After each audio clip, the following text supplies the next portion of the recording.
Hello students, हम पढ़ रहे थे चैप्टर नंबर 9 रे ऑप्टिक्स। आज हम पढ़ेंगे about the refracting surfaces. So what do you mean by refracting surfaces? जैसे नेम से क्लियर है कि यहाँ पर वो सरफेस होएगी जो रिफ्रैक्शन करवाएगी। रिफ्रैक्शन का मतलब लाइट का दूसरे मीडियम में एंटर करना। So a surface which separate two media of different refractive index is called refracting surfaces. Okay, spherical refracting surface क्या होगी? जिसकी curve surface is a part of sphere. Means जो अगर सिंपल है सरफेस रिफ्रैक्टिंग सरफेस तो ये plane refracting surface है, but अगर हमारे पास कर्व रिफ्रैक्टिंग सरफेस है तो उसको हम बोलेंगे स्फेरिकल रिफ्रैक्टिंग सरफेसेस। तो आपके पास दो टाइप की स्फेरिकल रिफ्रैक्टिंग सरफेस होती हैं, concave and convex. Concave spherical refracting surface क्या होती है? वो सरफेस जिसकी कनकेव साइड रियरर मीडियम की साइड आए। कनकेव साइड रियरर मीडियम की साइड आए उसको हम बोलते हैं कनकेव रिफ्रैक्टिंग सरफेस। और कन्वेक्स क्या होगी? जिसकी कन्वेक्स साइड रियरर मीडियम के साइड आए उसको हम बोलते हैं कन्वेक्स रिफ्रैक्टिंग सरफेस। पोल क्या होएगा? Mid point of the spherical refracting surfaces is called pole. इसको हम पी से रिप्रेजेंट करते हैं। जैसे इस साइड की अगर हम सरफेस उठा रहे हैं फॉर कंस्टिट्यूटिंग अवर लेंस तो हमारे पास ये पोल हो जाएगा, और अगर हम ये वाला पार्ट उठा रहे हैं तो हमारे पास ये पोल हो जाएगा। सेंटर ऑफ कर्वेचर क्या होएगा? The centre of the spheres of which the curve refractive surface form a part. जैसे हमारे पास अगर हम ये वाला उठा रहे हैं तो ये इसका स्फीयर कंप्लीट करो, ये वाला स्फीयर कंप्लीट हो रहा है, तो इस स्फीयर का जो सेंटर ऑफ कर्वेचर है उसको हम बोलेंगे सेंटर ऑफ कर्वेचर। अगर हम करें, जैसे ही हमारे पास कन्वेक्स लेंस है तो हर लेंस में आपके पास दो सरफेस होती है, एक यहाँ से स्फीयर कंप्लीट होएगा और एक यहाँ से। तो आपके पास लेंस में आपको दो सेंटर ऑफ कर्वेचर मिलते हैं, और सेंटर ऑफ कर्वेचर तो आप रिप्रेजेंट करते हो by the capital C. Now principal axis. What do you mean by principal axis? The line joining the pole and the center of curvature of spherical refracting surfaces is called principal axis. ये center of curvature और यहाँ पर पोल होएगा, तो इन ये lens पे पोल होएगा, तो इन दोनों को ज्वाइन करवाने वाली एक्सिस को आप क्या बोलते हो? Principal axis. Now radius of curvature. Radius of curvature भी वही सेम है जो हमने रिफ्लेक्शन में पढ़ा है और लोअर क्लासेस में पढ़ा है। रेडियस ऑफ कर्वेचर क्या होता है? पोल और सेंटर के बीच का distance. Distance between the pole and the centre of curvature is center of curvature of the spherical refracting surface is known as radius of curvature। इसको आप कैपिटल R भी बोलते हो, और इसको हम ये भी बोल सकते हैं radius of the sphere of which curves refracting surface form a part. Now aperture. Aperture क्या होता है? Effective diameter. जैसे अगर आप इतना सा लेंस ले रहे हो तो ये इफेक्टिव डायामीटर है, बट एक्चुअल डायामीटर तो यहाँ सेंटर ऑफ कर्वेचर से आएगा ना। सो इफेक्टिव डायामीटर को हम बोलते हैं अपर्चर, या आप ये भी बोल सकते हो effective length of the refracting surface. मतलब सिर्फ इतनी जितना आप ले रहे हो रिफ्रैक्टिंग सरफेस में उसकी इफेक्टिव लेंथ को आप क्या बोलते हो? Aperture. Now sign convention. New Cartesian sign convention करनी है हमने। इसमें फर्स्ट पॉइंट क्या है कि all the distances are measured from the optical centre of the spherical refracting surface. Optical centre क्या होता है? जो दो सरफेस हैं यहाँ पर ये होता है optical centre, centre of the lens. तो यहाँ से कोई भी रे जाती है तो वो अनडेविएटेड जाती है, तो आपने जो भी डिस्टेंसेस मेजर करने हैं अब लेंस के केस में वो ऑप्टिकल सेंटर से करनी है। Distances measured in the direction of propagation of incident light are taken as positive. जो इंसिडेंट लाइट है वो आपकी आती है लेफ्ट टू राइट, तो मतलब जो डिस्टेंसेस टुवर्ड्स राइट आएंगे उनको आपने क्या लेना है? Positive. Opposite to the direction of propagation of incident light are taken as negative. मतलब राइट टू लेफ्ट वालों को क्या लेना है? Negative. Distances measured in the transverse direction above principal axis are taken as positive. ये वाले ऊपर की तरफ जो आएंगे वो positive. Distances measured in the transverse direction below principal axis are taken as negative. Clear? अब फिर 6th और 7th. Now refraction in convex spherical refracting surface from rarer to denser medium for real image. हमारे पास जो spherical refracting surface है वो हमने convex लेनी है, रेयर से डेंसर में जाना है और रियल इमेज बनानी है. तो हमने कन्वेक्स रिफ्रैक्टिंग सरफेस लिया है, मतलब convex towards the rarer side. और यहाँ पर हमने रेयरर मीडियम लिए है μ1 रिफ्रैक्टिव इंडेक्स था और डेंसर का मान लिया μ2 है. अब आपने इसमें क्या याद रखना है, हमेशा आपको ऑब्जेक्ट से एंगल लेना है अल्फा, इमेज से लेना है बीटा और सेंटर से लेना है गामा. ठीक है. तो यहाँ से जब ऑब्जेक्ट हमने मान लिया पॉइंट ऑब्जेक्ट है जो यहाँ पर रखा हुआ है ओ पॉइंट पर, यहाँ से इंसिडेंट रे गई तो ऑब्जेक्ट का एंगल मान लिया अल्फा. अब जो सेंटर से उस पॉइंट को पॉइंट ऑफ इंसिडेंस तो लाइन ज्वाइन करती है उसको हम बोलते हैं नॉर्मल. तो ये आपके पास नॉर्मल आ जाएगी. नॉर्मल और इंसिडेंट रे के बीच का एंगल होता है एंगल ऑफ इंसिडेंस आई. तो यहाँ पर रेयर से डेंसर में जा रही है तो रे बेंड होएगी टुवर्ड्स द नॉर्मल. ये नॉर्मल थी, इसकी तरफ बेंड हो जाएगी. तो ये आपके पास डायरेक्शन आ जाएगी रिफ्रैक्टेड रे की. तो यहाँ पर आपके पास ये इमेज बन रही है आई का एंगल लेना है आपने हमेशा बीटा, सेंटर से लेना है गामा और नॉर्मल और रिफ्रैक्टेड रे के बीच का एंगल क्या बन जाएगा, angle of refraction r. Clear. अब आपको पता है ऑब्जेक्ट से जो डिस्टेंस होता है उसको आप बोलते हो यू, सेंटर और पॉल के बीच का डिस्टेंस होता है आर और इमेज और पॉल के बीच का डिस्टेंस क्या होता है वी. अब आपने इसके स्टेप्स लर्न करने हैं. सबसे पहले आपको अप्लाई करना है यहाँ पर स्नेल्स लॉ.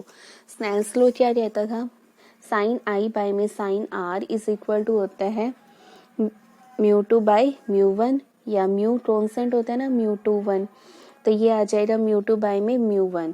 तो μ1 into sine I is equal to आ गया μ2 into sine R. Now since aperture is small, aperture small है इसलिए हम साइन एंगल जो बनेगा वो स्मॉल बनेगा. तो साइन ऑफ एंगल को एंगल की इक्वल ले लोगे तो ये आ जाएगा sine I approximately equal to I और sine R approximately equal to R. तो आपके पास जो ये इक्वेशन है वो बन जाएगी μ1 into I is equal to μ2 into R. अब आपने क्या करना है सेकंड स्टेप में जो आई और आर एंगल है, एंगल ऑफ इंसिडेंस और एंगल ऑफ रिफ्रैक्शन, उनकी वैल्यूज निकालनी है in terms of alpha beta and gamma. Alpha beta और गामा के टर्म्स में आपने आई और आर को पुट करना है. तो सबसे पहले ट्रायंगल लेके चलो. इन ट्रायंगल ओ ए सी यहाँ पे एंगल आई क्या बन रहा है, एक्सटीरियर एंगल. तो angle I is equal to आ जाएगा अल्फा प्लस गामा. तो ये फर्स्ट वैल्यू आ गई. फिर आपको आर की वैल्यू निकालनी है. अब आर के लिए आपको कौन सी ट्रायंगल लेनी पड़ेगी, यहाँ पर देखो ट्रायंगल लेंगे हम ए सी आई. तो r plus beta is equal to क्या आ जाएगा गामा. यहाँ पर गामा एक्सटीरियर एंगल है तो आर की वैल्यू आ जाएगी गामा माइनस बीटा. क्लियर. आपने आई और आर की वैल्यू निकालनी थी अल्फा बीटा गामा के टर्म्स में. फिर आपने इन दोनों वैल्यूज को पुट कर दिया इन इक्वेशन 1. आपके पास था μ1 इंटू आई और is equal to μ2 into R. तो μ1 इंटू आई की जगह ये आ जाएगा और आर की जगह गामा माइनस बीटा. नाउ आपने थर्ड स्टेप में क्या करना है, एक परपेंडिकुलर ड्रॉ करना है प्रिंसिपल एक्सिस पर ताकि आपके पास टेंजेंट आए. तो हमने ये परपेंडिकुलर ड्रॉ कर दिया A N on the principal axis.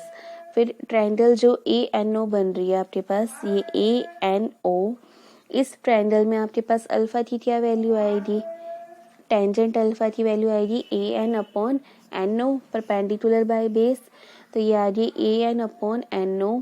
अब यहाँ पर भी एंगल स्मॉल है तो टेंजेंट अल्फा अल्फा के इक्वल आ जाएगा and that is further equal to A N upon N O. फिर आपने ट्रायंगल ली A N I, tangent beta की वैल्यू क्या आ जाएगी A N upon N I.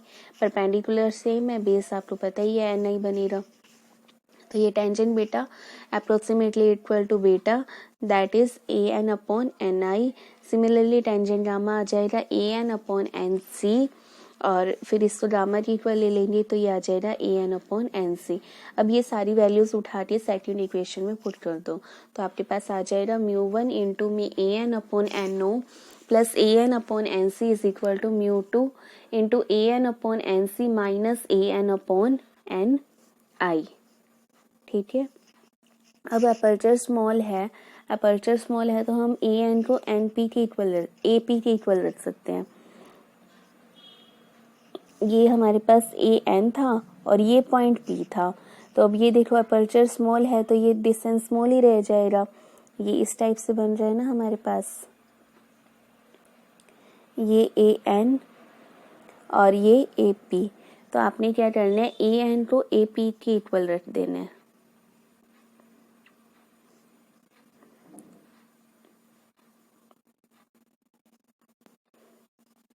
A N को ए पी के इक्वल, एन ओ तो पी ओ के इक्वल, एन आई तो पी आई के इक्वल और एन सी तो पी सी के इक्वल। तो ये आपके पास बन जाएगा म्यू वन अपॉन में P O plus mu one upon में P C into A P आ जाएगा कॉमन आके, और यहाँ पर आ जाएगा A P into mu two upon P C minus mu two upon P I. Clear, A P से ए पी कैंसिल हो गया, आपके पास इक्वेशन बची सिर्फ ये।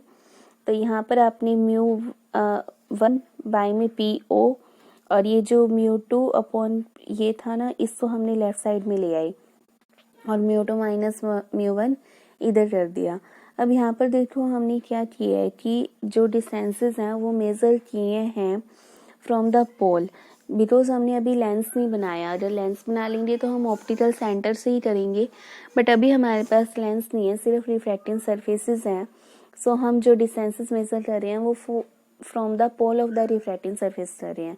नाउ साइन कन्वेंशन के अकॉर्डिंग क्या होता है कि लेफ्ट वाले नेगेटिव लेने हैं, तो पी ओ तो लेना है आपने माइनस यू, पी सी तो लेना है प्लस आर क्योंकि वो राइट में है, पी आई तो भी लेना है प्लस वी। तो यहाँ पी ओ की जगह माइनस यू पुट कर दिया, पी आई की जगह वी, पी सी की जगह आर। तो हमारे पास आर एक साइड आ गया, यू वी एक साइड आ गया। तो ये आपके पास जो फॉर्मूला बना, ये बना from the rarer to denser के लिए, और ये फॉर्मूला आपको लर्न करना है। क्या फॉर्मूला है? म्यू वन बाय में minus U plus mu two by में V is equal to mu two by minus mu one by में R. Now next case is refraction in case of concave spherical refracting surface from rarer to denser for virtual image। यहाँ पर जो हमारी image है वो virtual है। अब concave spherical surface लेनी है, मतलब रेयरर मीडियम की साइड आपको कनकेव साइड करनी है। तो ये बन गया, वही ऑब्जेक्ट से आपने एंगल लेना है अल्फा।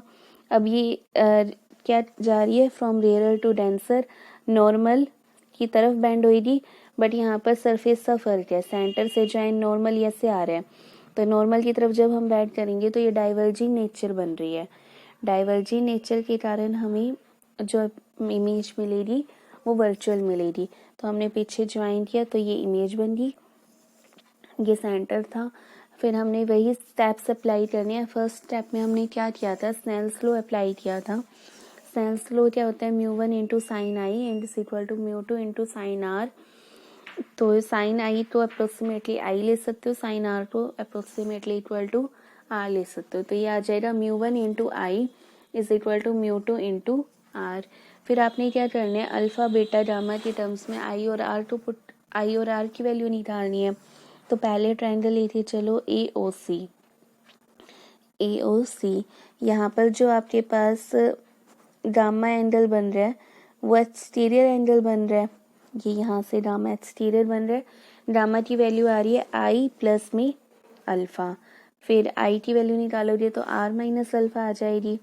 फिर आपने ट्रायंगल लेनी है ए आई सी ट्रायंगल हमने क्यों ली, ताकि हमारे पास एंगल आ जाए आर बीटा और गामा। तो यहाँ पर एक्सटीरियर एंगल जो बन रहा है वो गामा बन रहा है, और वो फर्दर इक्वल टू किससे आ रहा है, बीटा प्लस आर के। तो यहाँ से आर आ जाएगा गामा माइनस बीटा। ये आपके पास आर एंगल बन रहा है यहाँ से। तो ये आर इज इक्वल टू आ गया गामा माइनस बीटा। सो हमने ये दोनों वैल्यूज पुट कर दी, तो म्यू वन इंटू में gamma minus alpha is equal to आ जाएगा mu two into gamma minus beta. फिर वही परपेंडिकुलर ड्रॉ करना है और टेंजेंट्स की वैल्यू निकालनी है, फिर उनको अप्रोक्सीमेटली इक्वल टू लेना है अल्फ़ा बीटा गामा, जैसे हमने इसे पहले वाले टॉपिक में किया है सेम वही है। वैल्यूज़ पुट करनी है, फिर अपर्चर को स्मॉल मानते हुए NO is equal to PO लेने हैं, NC is equal to PC, NI is equal to PI। तो ये वैल्यूज़ आ जाएंगी आपके पास। फिर साइन कन्वेंशन के अकॉर्डिंग वैल्यू पुट करनी है, और फिर हमने R वाले को मतलब PC वाले को एक साइड कर देना है, और आपके पास एक्सप्रेशन वही सेम आएगा for the rarer to denser medium. क्या आया था, μ1 upon minus u is equal to μ2 upon v is equal to μ2 minus μ1 by r। Clear. Rarer to denser की केस में आपके पास एक्सप्रेशन हमेशा यही आएगा।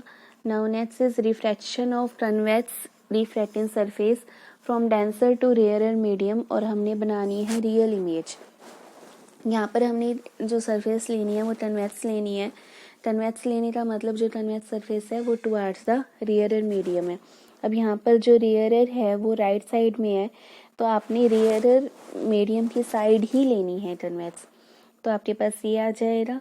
फिर आपने ऑब्जेक्ट लिया, रे इंसिडेंट करवाई, सेंटर ऑफ कर्वेचर से जो लाइन ज्वाइन करती है वो नॉर्मल होती है। अब ये जा रही है डेंसर टू रेयरर, तो क्या आएगी, bend away from the normal, तो ये रियल इमेज बनाएगी बिकॉज प्रिंसिपल एक्सिस से मीट कर जाएगी। ठीक है, तो ये आपके पास आई आ जाएगा। आई का एंगल कितना लेते हो, बीटा, सेंटर से गामा और ऑब्जेक्ट से अल्फा। स्टेप सेम रहेंगे। फर्स्ट आपने अप्लाई करने हैं स्नेल्स लॉ। स्नेल्स लॉ के अकॉर्डिंग यहाँ पर अब डेंसर का μ2 है, तो μ2 इंटू साइन आई आएगा इज इक्वल टू हो जाएगा μ1 इंटू साइन आर। फिर sine I approximately equal to है आई, और sine R approximately equal to है आर, तो यह आ जाएगा μ2 into I is equal to μ1 into are. फिर आपने ट्रायंगल वही लेनी है AOC और ACI। आपने वैल्यूज निकालनी है आई और आर की in terms of alpha beta gamma. तो यहाँ पर देखो आपके पास एंगल आई की वैल्यू क्या आ जाएगी, आई क्या होता है, ये वाला एंगल नॉर्मल और इंसिडेंट रे के बीच का एंगल, तो I plus alpha is equal to क्या आ रहा है, गामा। तो यही लिखा हुआ है I plus alpha is equal to gamma, तो आई आ जाएगा R minus alpha, gamma minus alpha. फिर ACI में गामा इज इक्वल टू क्या आएगा, अल्फा प्लस बीटा। ये आपके पास AC और ये आई, ये ट्रायंगल बन रही है। एंगल आर यहाँ वाला आ रहा है, तो angle r is equal to क्या आ रहा है, gamma plus beta alpha plus r क्या आ रहा है, गामा प्लस बीटा। तो ये वैल्यू पुट कर दी, μ2 into gamma minus alpha is equal to आ जाएगा μ1 इंटू मी गामा प्लस बीटा। फिर आपने टेंजेंट्स की वैल्यू निकालनी है, और सारी टेंजेंट्स की वैल्यू को, जैसे टेंजेंट अल्फा है उसको अल्फा के इक्वल पुट करने हैं, टेंजेंट बीटा तो बीटा के, टेंजेंट गामा तो गामा के। फिर आपके पास एक्सप्रेशन बन जाएगा दिस वन। फिर आपने क्या करना है, अपर्चर स्मॉल है तो NC तो PC के इक्वल, NO तो PO के, NI तो PI के, तो आपके पास ये बन जाएगा। फिर PC वाले तो राइट साइड लेके आने, साइन कन्वेंशन से अकॉर्डिंग वैल्यू पुट करके आपके पास ये वैल्यू आ जाएगी। राइट साइड वाले तो आप पॉजिटिव लेते हो, लेफ्ट वाले तो नेगेटिव। तो आपके पास एक्सप्रेशन देखो क्या बन रहा है, ultimate μ2 upon minus u plus μ1 upon v is equal to μ1 minus μ2 by R. पहले आपके पास आया था μ1 बाई में माइनस u, अब यहाँ पर μ2 हो गया, और यहाँ पर आया था μ2 माइनस μ1, तो ये बन गया μ1 माइनस μ2। आपके पास हमेशा डेंसर टू रेयरर के लिए यही एक्सप्रेशन बनेगा, μ2 बाई में माइनस u प्लस μ1 बाई में v is equal to μ1 minus μ2 by में r। क्लियर? Thank you.